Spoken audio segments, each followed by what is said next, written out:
नमस्कार, आप देख रहे हैं सुदर्शन न्यूज। मैं हूं आपके साथ ज्योति यादव। चलिए बुलेटिन की शुरुआत करेंगे उत्तराखंड की खबरों के साथ। उत्तराखंड में केंद्र और राज्य सरकार की योजनाओं के जरिए हो रहे विकास को लेकर कृषि मंत्री गणेश जोशी का बयान सामने आया है।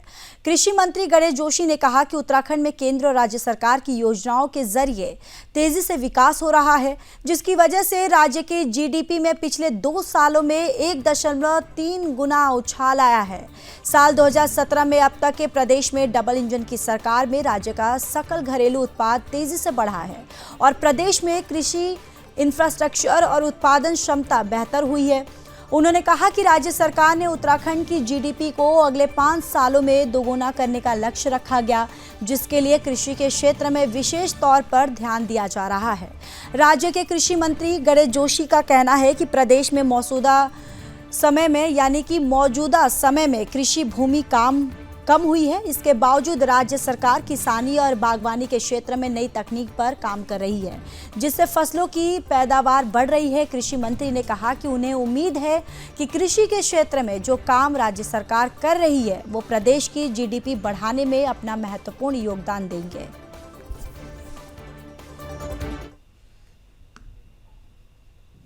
आज मैं पूरे भरोसे के साथ कह सकता हूं, इस प्रदेश की जीडीपी में आने वाले समय में हॉर्टिकल्चर और एग्रीकल्चर का बहुत बड़ा योगदान होने वाला है। अगर आंकड़े उठाकर आप देखें, 2000 के बाद हमारा खेती का क्षेत्रफल तो घटा है, लेकिन हमारा उत्पाद बढ़ा है, क्योंकि हम नई तकनीक का इस्तेमाल कर रहे हैं। आज जो सेब पहले 5-6 साल में फल देता था, आज हाई डेंसिटी का एप्पल जो हम उगा रहे हैं, पहले साल में 6.5 किलो दे रहा है, दूसरे साल में 22 किलो दे रहा है, तीसरे साल में 24 किलो दे रहा है। यही कारण है कि हमारा उत्पाद बढ़ रहा है। वहीं जैविक खेती में आज हम 38% जैविक हैं। हमारी सरकार का संकल्प है कि 2025 में जब राज्य 25 साल का होगा, इसे हम 50% तक लेकर जाएंगे। इसी प्रकार प्राकृतिक खेती के लिए हमने 6400 हेक्टेयर गंगा के किनारे का क्षेत्र है, उसको चुना है। और आज ही प्राकृतिक खेती के लिए एक बहुत बड़ा घोषणा केंद्र सरकार द्वारा की गई है। तो निश्चित ही प्राकृतिक खेती के माध्यम से, जैविक खेती के माध्यम से, हॉर्टिकल्चर के माध्यम से हम एग्रीकल्चर के क्षेत्र में इसके उत्पाद को बढ़ाएंगे और जो हमारी जीडीपी के अंदर एक बहुत बड़ा योगदान होगा।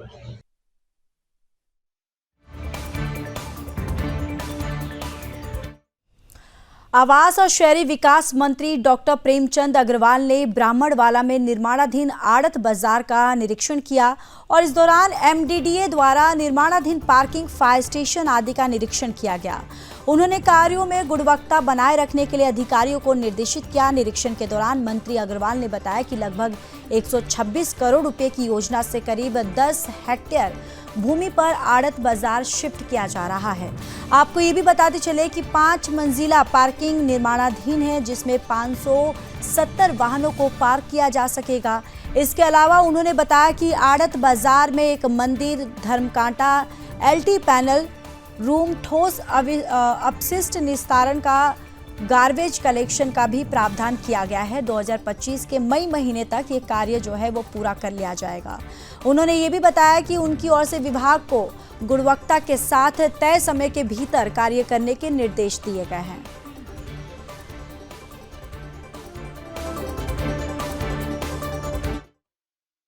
आप जानते हैं जो हमारा आड़त बाजार इस टाइम जहाँ पे संचालित है, वहाँ चूँकि आड़त बाजार का मतलब है कि ट्रकों का आना, ट्रकों का जाना, वो माल का लोडिंग और अनलोडिंग, और वो एक ऐसा रास्ता अभी हमारे सामने है कि जिसमें अनेकों बार जाम लगता है। व्यापारियों को भी दिक्कत होती है, अन्य लोगों को भी दिक्कत होती रही। तो एक हमारे सामने एक विषय आया कि हम उसको वहाँ से शिफ्ट करें, और मेरे विभाग एमडीडी के द्वारा जिस जगह मैं खड़ा हूँ यहाँ शिफ्टिंग करने की बातचीत प्राइमरी स्टेज पे हुई, सारी बातचीत हुई। तो 356 हमारे प्रभावित व्यापारी हैं जिनको हम लोग शिफ्ट करने की स्थिति में हैं, जिसमें लगभग 200 लोगों ने कंसेंट दी है कि उनको प्लॉट दिया जाए, जिस वैल्यू का वहाँ पे उनकी दुकान है उस वैल्यू के हिसाब से यहाँ पे उनको प्लॉट हम दे रहे हैं। और ये 126 करोड़ रुपए की योजना से लगभग 10 हेक्टेयर में यहाँ हम लोग, आप देखिए मेरे पीछे एक पार्किंग बन रही है जिसमें 570 गाड़ियों की पार्किंग हो सकेगी। हमने दोनों साइड रास्ता बनाने का काम शुरू किया है।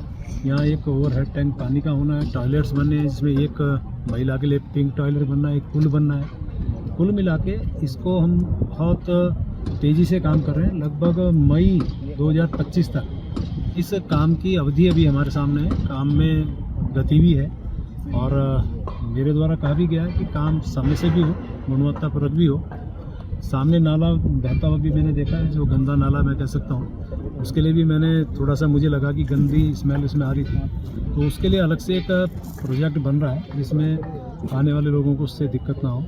कुल मिला के एक अच्छा कंसेप्ट जो हमारी सरकार का है, वो जब ये बन जाएगा और वो बॉटल नेक जिस प्रकार से वहाँ पे है वो भी ख़त्म होगा, आवागमन और स्मूथली वहाँ से हो सकेगा और पूरा एक छत के नीचे यानी कि एक स्थान पे सारे व्यापारी वर्ग जब यहाँ आएंगे उनके लिए भी अच्छा होगा और अच्छे ढंग से वो काम कर सकेंगे। और उम्मीद कर रहा हूँ सही समय पे सही टाइम पे हमने ये निर्णय लिया और पूरे टाइम पर गुणवत्ता पर ये काम पूरा होगा।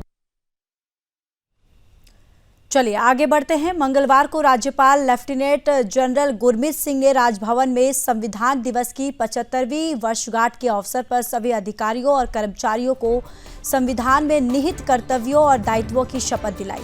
इस अवसर पर राज्यपाल ने संविधान की उद्देशिका का पाठन किया। आपको ये भी जानकारी देते चले कि 26 नवंबर 1949 को ही भारत के लोगों ने भारत के संविधान को आत्मर्पित किया था।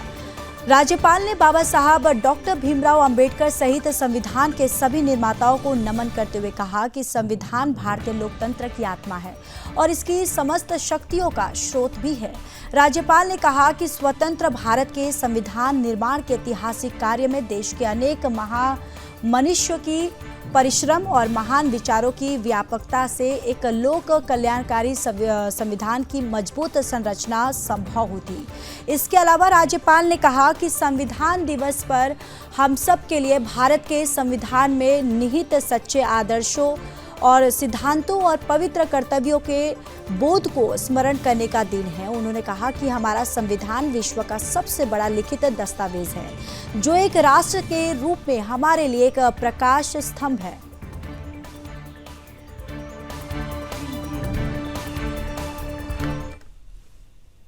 जय हिंद। आज भारत के संविधान दिवस की 75वीं वर्षगांठ के अवसर पर मैं सभी देशवासियों को हार्दिक शुभकामनाएं देता हूं। हमारा संविधान भारत की विविधता, एकता और लोकतांत्रिक मूल्यों का प्रतीक है। यह हमें समानता, स्वतंत्रता और न्याय के सिद्धांतों पर चलने की प्रेरणा देता है। आइए इस संविधान दिवस पर हम सभी एकजुट होकर यह संकल्प लें कि हम अपने संवैधानिक कर्तव्यों का पालन करते हुए भारत को और अधिक सशक्त और समृद्ध बनाएंगे।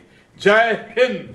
आज भारत के संविधान दिवस की 75वीं वर्षगांठ के अवसर पर मैं सभी देशवासियों को हार्दिक शुभकामनाएं देता हूं।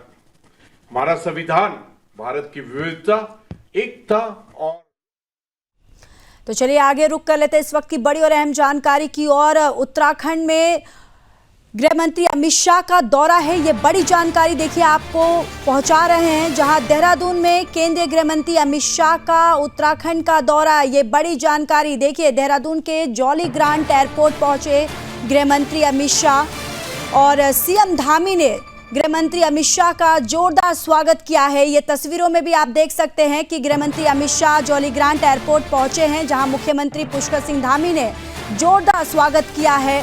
और आपको ये भी बताते चले कि आज केंद्रीय गृह मंत्री अमित शाह का उत्तराखंड का दौरा है, जहां देहरादून के जॉली ग्रांट एयरपोर्ट पहुंचे हैं गृह मंत्री अमित शाह, जहां मुख्यमंत्री पुष्कर सिंह धामी ने उनका स्वागत किया है। और साथ ही साथ आपको ये भी बताते चले कि स्वास्थ्य मंत्री धन सिंह रावत भी यहाँ पर तस्वीरों में दिखाई दे रहे हैं और गृह मंत्री अमित शाह का यहाँ पर फूल और शॉल उनको ओढ़ाकर उनका भव्य स्वागत किया गया है। मुख्यमंत्री पुष्कर सिंह धामी जो हैं वो भी मौजूद रहे और उनके साथ स्वास्थ्य मंत्री जो है धन सिंह रावत वो भी यहाँ पर मौजूद दिखाई दे रहे हैं। चलिए आगे बढ़ते हैं। देवभूमि उत्तराखंड में लगातार अवैध मस्जिदों के मामले सामने आ रहे हैं। पिछले दिनों उत्तरकाशी, चमोली, पिथौरागढ़ में हुए प्रदर्शन के बाद अब हिंदू रक्षा दल ने कोर्ट में एक याचिका जो है वो लगाई है, जिसमें उन्होंने प्रदेश में और खासकर देहरादून की कुछ मस्जिदों का जिक्र करते हुए जांच करवाने की मांग की है। हिंदू रक्षा दल के प्रदेश अध्यक्ष ललित शर्मा ने देहरादून में प्रेस वार्ता करते हुए कहा कि शुरुआत हम राजधानी देहरादून से करेंगे और अवैध मस्जिदों के लिए और भी धीरे धीरे पूरे प्रदेश की अवैध मस्जिदों को हम उजागर करेंगे। अगर प्रशासन कोई कार्रवाई नहीं करता है तो हिंदू रक्षा दल स्वयं उसको उखाड़ फेंकने का काम करेगा।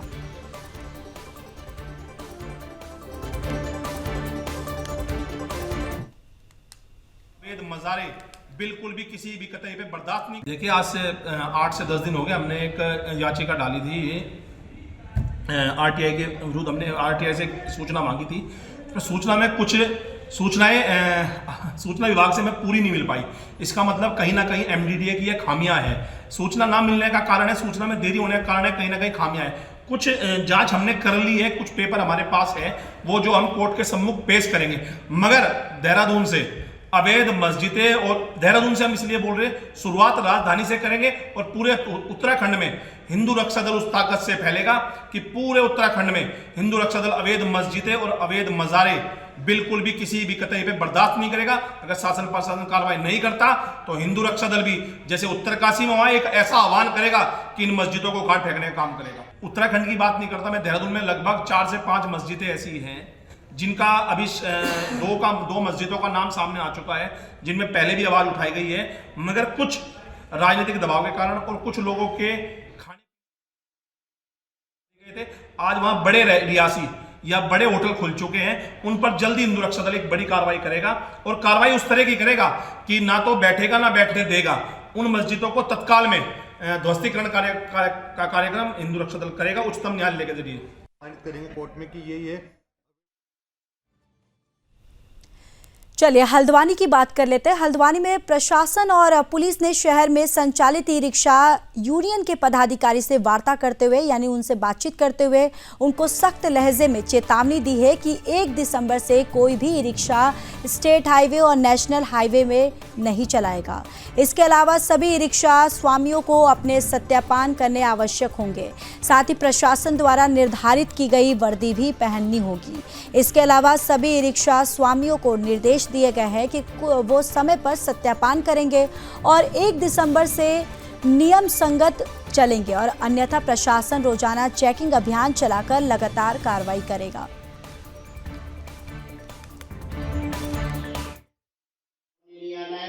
आज ई रिक्शा संचालकों के साथ पुलिस अधिकारियों की, प्रशासन के अधिकारियों की एक मीटिंग आहूत की गई थी, जिसमें प्रशासन के अधिकारियों के द्वारा, सिटी मजिस्ट्रेट के द्वारा और हमारे ट्रैफिक के अधिकारियों के द्वारा और ई रिक्शा के जो यूनियन के पदाधिकारी हैं और जो ई रिक्शा चला रहे हैं उनके द्वारा प्रतिभाग किया गया।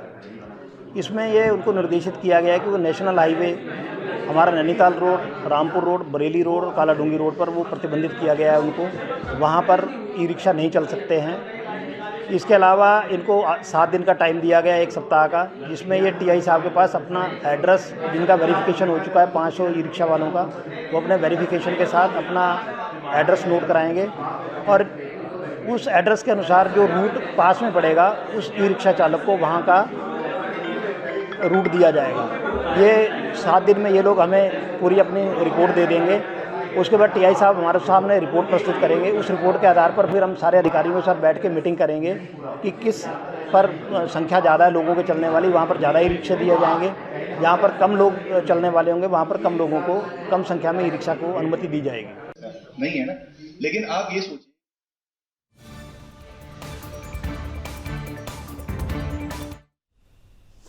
हल्द्वानी में परिवहन विभाग ने 19 टीमें बनाकर शहर में ताबड़तोड़ छापेमारी की। इस दौरान दर्जनों गाड़ियों को आरटीओ कार्यालय लाकर उनके खिलाफ कार्रवाई की गई, लेकिन परिवहन विभाग की यह कार्रवाई लोगों के लिए मुसीबत बन गई। वाहन चालकों और लोगों ने परिवहन विभाग की कार्रवाई के खिलाफ कई प्रकार के आरोप लगाए। कई चालक बोले कि उन्हें घर से बाहर निकलते ही उठा लिया गया, तो वहीं कई चालकों ने उन्हें कहा कि उनकी खाली गाड़ी थी, उसके बावजूद उन्हें जबरदस्ती आरटीओ लाकर चालान कर दिया गया। आपको ये भी जानकारी देते चले कि वाहन चालकों ने आरटीओ प्रशासन पर दबंगई और उत्पीड़न करने के सीधे आरोप लगाए हैं।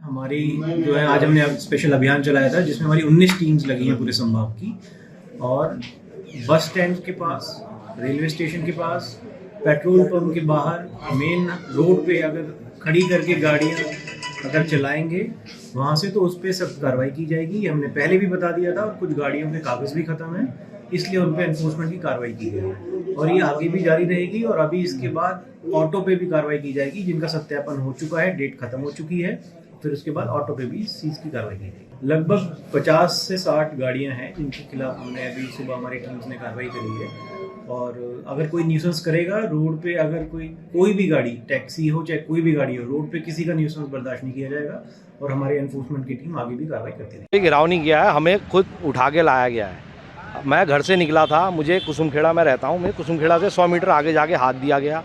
मुझसे बोला गाड़ी में बैठो, गाड़ी मेरी यहाँ आरटीओ ऑफिस में बंद है, और बोले तुम्हारी गाड़ी सीज हो गई। मैंने कहा सर बता दो दीजिए क्या है। वो बोले वहाँ पता चल जाएगा तुम्हें। मैं गया, मैं पूछा सर क्या, किसी ने कुछ नहीं बताया अभी तक क्या है।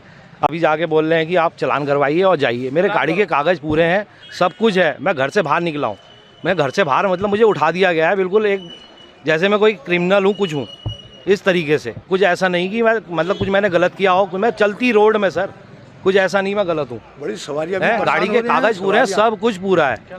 बहुत ज़्यादा उत्पीड़न किया जा रहा है सर। मैं तो अभी सुबह मैं स्टाफ में चलता हूँ, रोज़ अपने ये टीचर लोगों को ही ले जाता हूँ, ड्यूटी जो करते हैं उनको सुबह ले जाता हूँ, शाम को लाता हूँ। और मैं अभी वहाँ पे सवारी भर रहा था तिकोनिया में, एक मैडम का इंतज़ार कर रहा था, मतलब साइड में लगा रखी थी गाड़ी, और मेरे को पकड़ के ले आया यहाँ पे। और मैडम लोगों को कहा, उनसे कहा दूसरी गाड़ी में जाओ आप। आरटीओ ऑफिस से क्या कह रहे हैं, आप वहाँ आओ और उसके बाद अपनी समस्या बताओ और उसके बाद जो भी होगा उसके बाद बात करेंगे कह रहे थे। मैं भी पता नहीं चला, मैं घर से ही निकल रहा था जब यहाँ कुसुमखेड़ा चौराहे पर आया, हाथ दिया गया। हाथ ठीक है, आरटीओ साहब ने हाथ दिया, हमने रोक दी थी गाड़ी वहाँ पर। और मैं ये पदमपुरी मेडिकल वाले हैं, वो स्टाफ उसको ले जा रहा था, मतलब कोई सवारियाँ नहीं थी। बोला चलो आरटीओ ऑफिस चलो, और उसके बाद यहाँ 500 का चालान काट दिया। बोला नहीं ये सबको जमा करना पड़ेगा 500, और 500 रुपया जमा करो और उसके बाद आप अपनी गाड़ी को ले जाओगे। कोई हमें भी पता नहीं चला कि क्यों 500 का चालान आया। दादागिरी तो चल रही है और कुछ सारी नहीं है। सवारियाँ परेशान, और यहाँ सवारी भर भर के आई हैं, तो बच्चे आए हैं यहाँ जिन गाड़ियों में, वो अभी आरटीओ ऑफिस में खड़े हैं, वो बच्चे भी बड़े परेशान हैं। सर मेरी मैं जो है बेतनाग को जा रहा था, पैसेंजर मेरी गाड़ी में कोई भी नहीं था सर, और मेरा जो है 6500 रुपये का मेरा चालान काट दिया। पता नहीं सर, अब ये जो है गाड़ी उठा के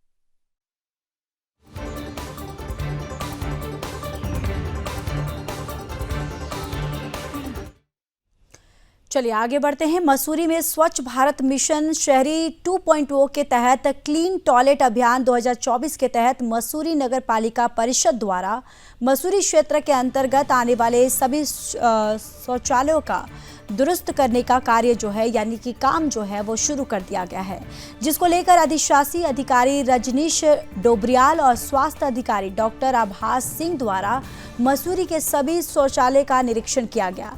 इसी के साथ शौचालय के संचालकों को उनके अधीन आने वाले शौचालयों को दुरुस्त करने के साथ भारत सरकार द्वारा दिए गए गाइडलाइन के अनुरूप किए जाने के निर्देश भी दिए गए हैं।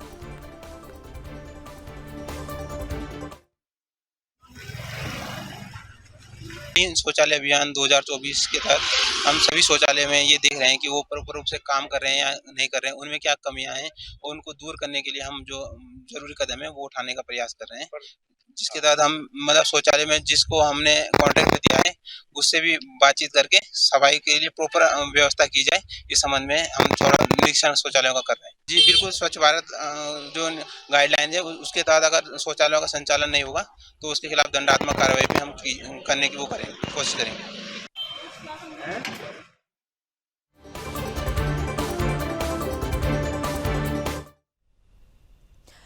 गोविंद बल्लभ पंत कृषि और प्रौद्योगिकी विश्वविद्यालय पंतनगर में 36वां दीक्षांत समारोह का आयोजन किया गया। दीक्षांत समारोह में सीडीएस, राज्यपाल, केंद्रीय मंत्री, उत्तराखंड कैबिनेट मंत्री सहित विश्वविद्यालय के डीन डायरेक्टर मौजूद रहे।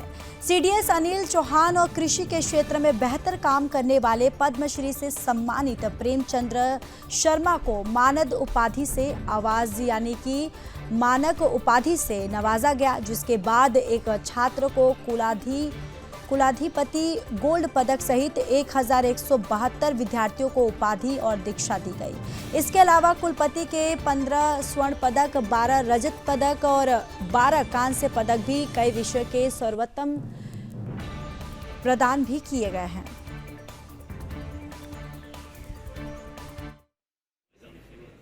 का दिन था कि आज GB Pant university of agriculture technology के 36वें कन्वोकेशन सेरेमनी को रूप दिया गया। आज के दिन में 1172 छात्रों को डिग्री प्रदान की गई और 81 को मेडल से नवाजा गया। लेकिन बहुत खुशी की बात थी कि हमारी बेटियां एक बार फिर एक जीत हासिल की। उन्होंने 61% जो हमारे मेडल विनर्स थे उसमें हमारी बेटियां। आज हम सब ने मिलकर संकल्प लिया कि किस प्रकार से जो फूड सिक्योरिटी के इलाके के अंदर में जीबी पंत अपना एग्रीकल्चर और टेक्नोलॉजी के आधार के ऊपर में एक क्रांति ला सकता है। किस प्रकार सीड्स के ऊपर में, फसलों में, उत्पादन में किस प्रकार से एक नई क्रांति आ सकती है। क्योंकि जिस प्रकार से हमारी जीबी पंत यूनिवर्सिटी फोकस करती है टेक्नोलॉजी के ऊपर में, रिसर्च के ऊपर में और समाधान ढूंढने के लिए, वो अपने आप में एक बिल्कुल ही अलग तरीके का है। मुझे याद है कि अभी हाल ही में यूनिवर्सिटी ने कई एमओयू किए हैं और उन्होंने कोई 14 पेटेंट हासिल किए हैं और इसके अलावा बहुत रिसर्च कर रहे हैं। एक खास तौर पर रिसर्च हनी के ऊपर भी की जा रही है, जिससे पता चला कि हमारा आज के दिन का उत्पादन 3000 टन है हनी का और इसमें क्षमता है कि किस प्रकार हम उसको 40,000 टन ला सकते हैं।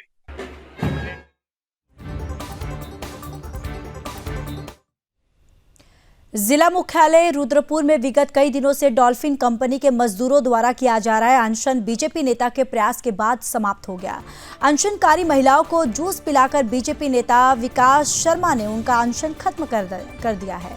अनशन समाप्त कराने के बाद निर्णय लिया गया कि डॉल्फिन कंपनी के प्रबंधक से वार्ता के बाद धीरे धीरे सभी कर्मचारियों को काम पर भेज दिया जाएगा और पहले चरण में सभी महिला मजदूरों और विकलांग मजदूरों की कार्यबहाली की जाएगी। उसके पश्चात अन्य चरणों में शेष मजदूरों की भी कार्यबहाली की जाएगी। प्रदेश मंत्री विकास शर्मा ने कहा कि उत्तराखंड में जहां उद्योग आवश्यक है वहां मजदूरों के हितों का संरक्षण भी धामी सरकार में किया जाएगा।